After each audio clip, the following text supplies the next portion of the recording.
So Sid, you've been asking me a lot of questions. He put me on the hot seat for a while, so it's my turn. So, All right. Okay. I mean, all jokes aside, Sid, there's so many things that's happening in the market, and I got a couple of questions for you, that might help our viewers as well. So I want to kind of understand, because I see a totally different side to you sometimes. What are you seeing in the market right now? Is it still slow or is it picking up? That's a great question, and I think I answer that all the time.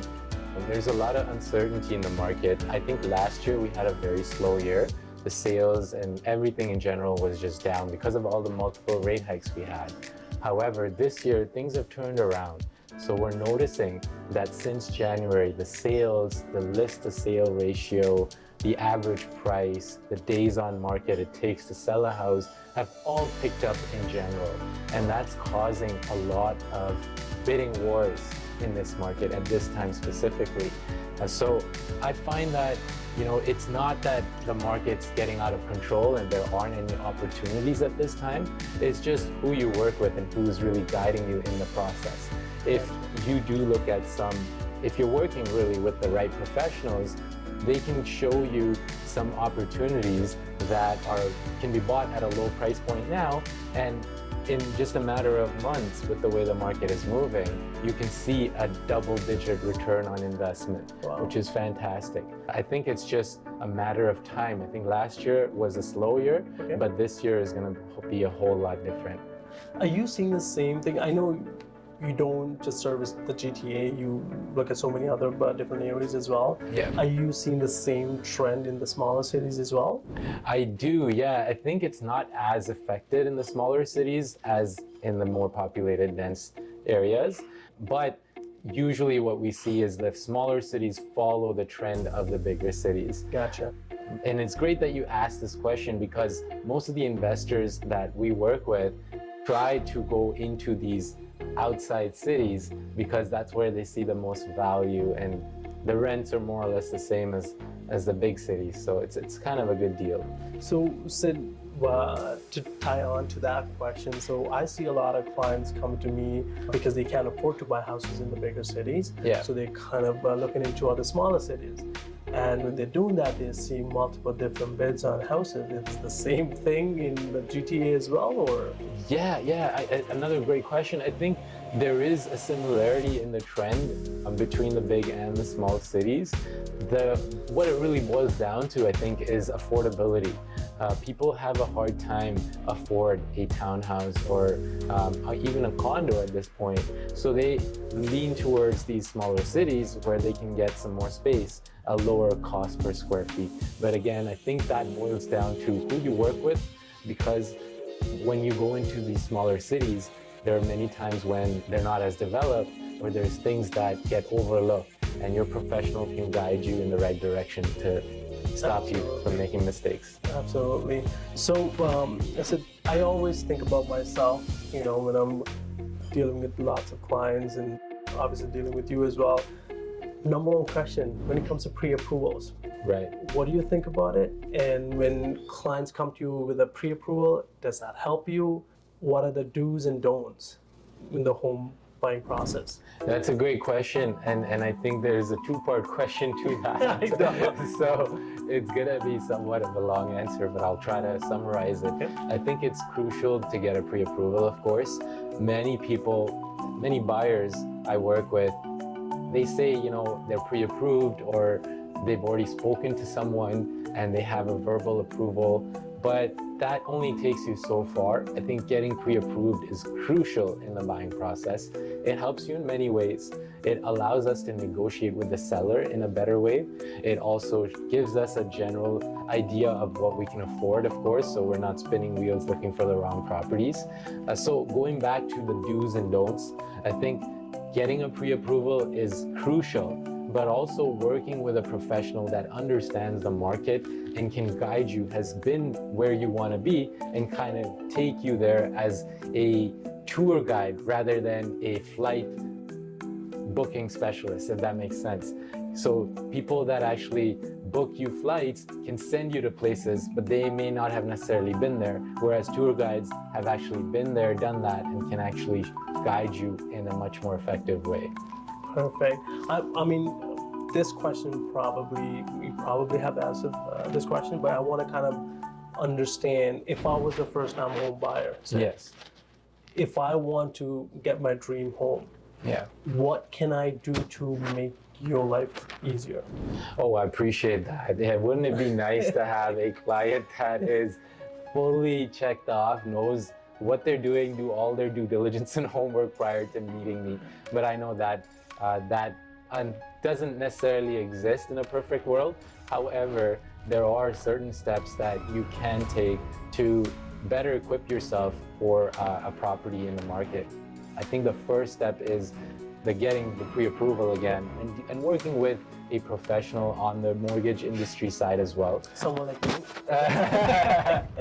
I think so. That's why you and I work together. I think we understand each other and how our clients think. So we're able to kind of work as a team. And that's, I'm glad you mentioned that. That's what I was going to say, that even if you have a mortgage agent of your own that was recommended, it's always ideal to work with one team.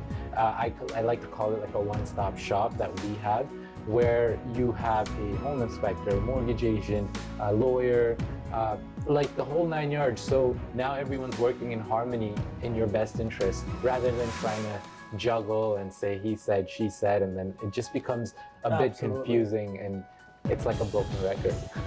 So the other question is, like you asked me this question before too, you know, a lot of people ask me this, not just myself.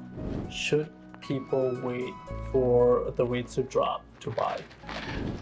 That's a $1 million question, right? if anyone knew, you know, where the rates are headed, they'd be millionaires right now. But what we can do is speculate based on previous data we have and somewhat of the current stats we can see. And I think based on the trend since January, like I mentioned earlier, sales, prices, every factor in the market is showing that we're on an upward trend. And so it doesn't really make sense. It does, I guess, you know, depend on your situation, because if you're, let's just say, an investor, it's crucial to jump in now. You'll see the most returns in a short time frame. If you're upsizing, I had a client that wants to upsize into a, well, actually they want to downsize into a city outside the GTA. And I said, hey, if let's say, you know, the market were to go up, now, you know, that property you want to downsize into is more expensive. Or vice versa, if the market tanks, now the property that you wanted to sell, which is the more expensive home, is going to take the bigger hit. So I think, well, just like you said earlier, it's crucial to know your situation and jump in when the time is right for you. Say, in a situation where someone is buying and selling, does it matter if the market is down or market is up? And if that's the case, can they actually make up the difference when they're maybe selling when the market is hot? That's a great question. And I think that ties into a client that I was just talking to not long ago who wanted to downsize. When he had a property, he had a bigger one, of course, and wanted to move into something smaller. Now, let's just say hypothetically, if the market were to go down, Okay. normally the properties that are higher in price take a bigger hit than the ones at a lower price point. So now he may sell his property for a lower percentage, Okay. and end up buying something, of course, at a lower price point, but the difference ends up being higher in a market which is tanked or extremely low. And vice versa, if the market picks up, now he's going to have to, first of all, when a market does pick up, usually the lower price point properties first go up in value, then the higher ones catch up. So now he may sell his property for more or less the same price as what he would now, but he's going to end up buying that smaller property for a higher price point. So the difference ends up being smaller once again. I think the right answer is really situational based. If you're an investor, or if you're looking to kind of, like you said, buy and sell, now is a great time. But in general, your situation is what determines if it's the right time for you. Perfect. So now my other question is, a lot of people right now, we know there's a problem with inventory of houses. Is it better to buy a pre-construction, or is it better to buy a houses that's already on the market? Great question, and I think this gets asked very frequently. Pre-construction projects are quite a few now, and not unlike before, they're more open to working with you these days. However, I say this all the time that if you're looking for a pre-construction property, normally it's for people that cannot take a mortgage on right away. I say that because the clients that I work with, for example, I have a client right now who bought a property 2 years ago when the market was hot. He's actually a friend, not a client. But once he bought his property, now the prices have tanked. So he bought his property in Oakville for 1.8 million, but the second phase from the same builder and the same property has launched for 1.4 million. So now he's stuck here having to take on this huge mortgage in hopes that the market will stabilize and he'll catch up. But it's devastating to see. And that's why I always encourage buying something as a resale first until you can no longer afford taking mortgages, and then maybe diversify into pre-construction properties just because you have more control on resale homes. So you've been in this industry for a while. In your opinion, what is the quickest way to get your financial freedom with real estate? That's a great question. I think everyone's striving to have not just money, but time as well. And that's the beauty of real estate. Earlier on in my career, I realized I got into real estate for financial freedom. And the number one mistake I think most realtors make, or business owners in general, is trade time for money and just get caught up in that rat race. So with the products, with the real estate industry, what I found, multifamily properties are crucial. I think they're the best way to create financial freedom. The reason being, when you own multiple doors, now you're able to rent them out for a higher price and get some cash flow coming in. I think that the best example I can give you is I bought a property last year, early last year. We had to do a total gut job to the property. It took about 4 months to renovate. So let's put some perspective into this. I buy this at the peak market, and then now I hear about all these interest rate hikes, and I have to hold on to this property for 4 months with no rent, paying all this money in high construction costs to renovate it. Lo and behold, now looking back, that's one of the best investments I've made, because that property is able to pay for my mortgage, my car payments. I was able to go on 3 vacations in the last 6 months. It's been a life-changing decision I made.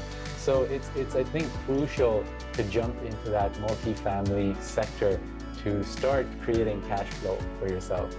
And just to add to that, I share this with you because anyone can do it. With the right guidance and a professional helping you out, you can free yourself from the day-to-day bills and do what you love doing. That sums up our interview for today. I think you've got a good perspective from the mortgage industry and from a real estate standpoint.